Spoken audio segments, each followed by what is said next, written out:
Shema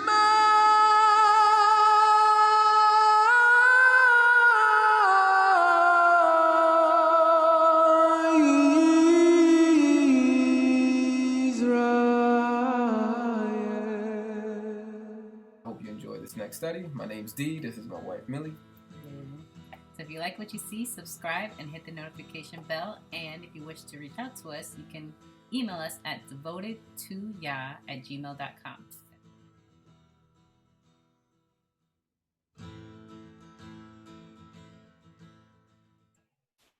Okay, Shabbat Shalom, happy Sabbath. Once again, we are now in Isaiah chapter 1, starting at verse 14. And it says, I cannot endure iniquity and a sacred meeting. Your new moons and your appointed feasts my soul hates. This is Yahuwah speaking to Israel again. As we mentioned before in previous videos, that's the context of this chapter, specifically Judah, the house of Judah. The southern kingdom is getting harshly rebuked. It says, your new moons and your appointed feasts my soul hates. They are a trouble to me. I am weary of bearing them.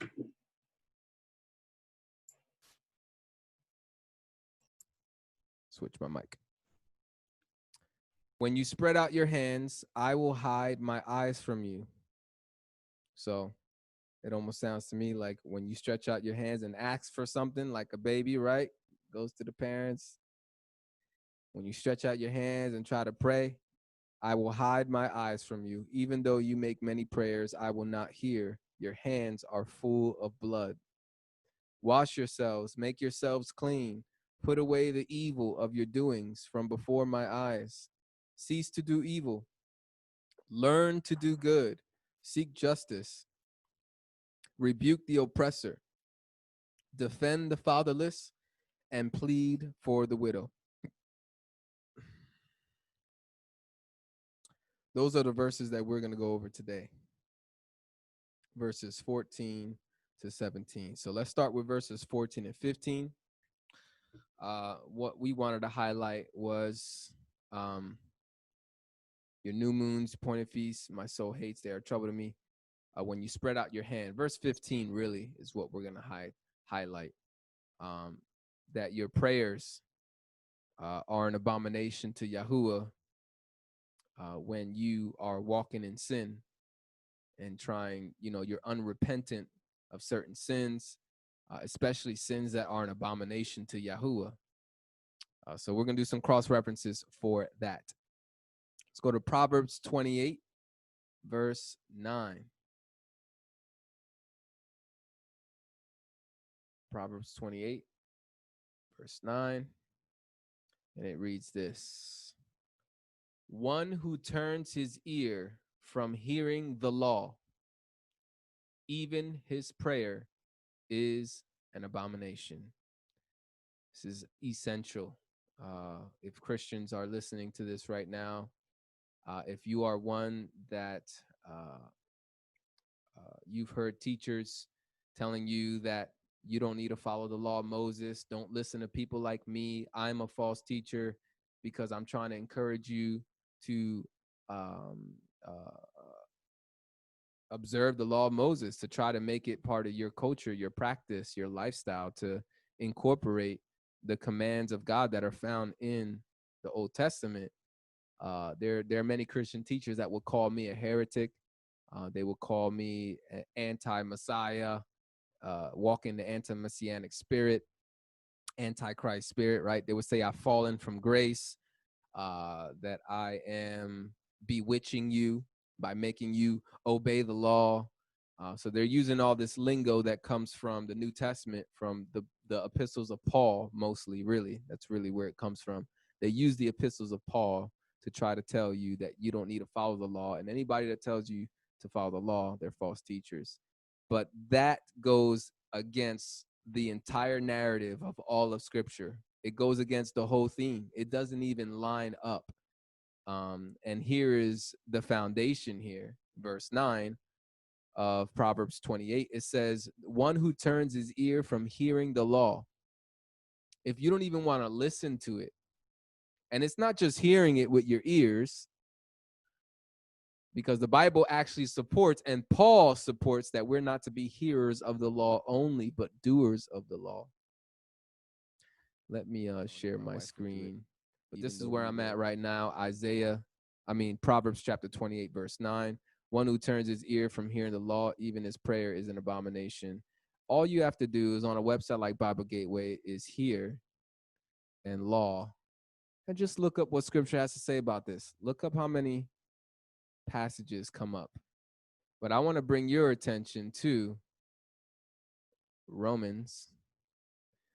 In Romans chapter 2, verse 13, it says, "For not the hearers of the law are just in the sight of God, but the doers of the law will be justified." You see that? So even Paul, who Christians use to proclaim that we don't have to follow the law anymore. Paul told us we don't have to follow the law. That's a lie. Paul never said that. Paul actually believes that we should follow the law. What Paul fights against is he fights against people teaching that you're not saved until you followed all of the law. You're not born again until you follow all of the thousands of commandments that there are in scripture. That's what Paul is against. Paul is against people that teach you're not saved, you're not born, you can't be born again unless you're circumcised. There was a group of Jews that were preaching this way. They were saying, yo, unless this guy is circumcised, he can't be saved. Unless this person follows the entire law first, they can't be saved. Acts chapter 15, if you want to watch our video on that. But Paul is not teaching that we shouldn't follow the law. He teaches the opposite. He actually teaches people to follow the law. I was going to go somewhere else after Romans. Oh, James. James also says the same, kind of has the same kind of verbiage. James chapter 1, verse 25, it says, "But he who looks into the perfect law of liberty and continues in it." Some people, Christians, will tell you the law of liberty is the law of Jesus Christ, which is a different law. And that's just a lie. This lines up perfectly with Paul. They're in harmony with one another. They're on the same page. James and Paul are on the same page. So there's nobody talking about some different law. But it says the law of liberty and continues in it, and is not a forgetful hearer, but a doer of the work. This one will be blessed in what he does. Okay, so that's that. We have another cross reference, Psalm 66, verse 18.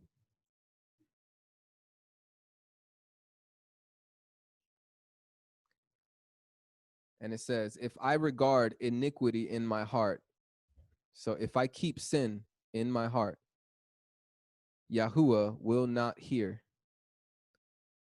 Okay. And David goes on and says, "But certainly God has heard me. He has attended to the voice of my prayer. Blessed be God who has not turned away my prayer, nor his mercy from me." Why? Because David repented.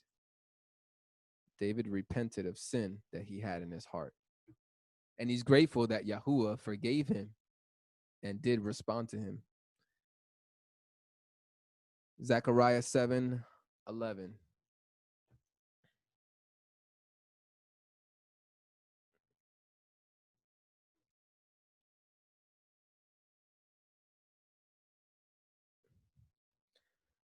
All right, Zechariah 7, verses 11 to 13. It says, "But they refused to heed. They shrugged their shoulders and stopped their ears so that they could not hear." Sounds like Pharaoh that we just read about, right? Hardening your heart. These are the peoples that, another term that we use in America is putting your head in the sand. There's people that put their head in the sand. They want to say, nope, I don't want to hear about all this law stuff. I don't want to hear about this anti-Christmas stuff, that you guys are against Christmas and my holidays. Let me celebrate my holidays. Leave me alone. Yahuwah is rebuking Israel for having this type of stubborn spirit. He says they shrugged their shoulders and stopped their ears so that they could not hear. Yes, they made their hearts like flint, refusing to hear the law and the words which Yahuwah of hosts had sent by his spirit through the former prophets. Yahuwah would not send his law by his spirit through prophets if it was a bad thing, some burden, some curse, like Christians say, like, oh, the law is a burden. Oh, we thank God Yahuwah lifted us from that burden of following the law. We don't have to do that burdensome law anymore. If it was so burdensome, why did he, by his spirit, utilize his prophets to be a transmitter of the law? If it was such a burden and so bad and so negative. The truth is, it's not negative. It's actually really good. It's beautiful. It's us we're the ones that are negative and bad and burdensome. Our flesh is burdensome.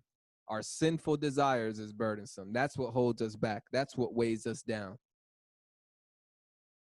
And it says, thus great wrath came from Yahuwah of hosts.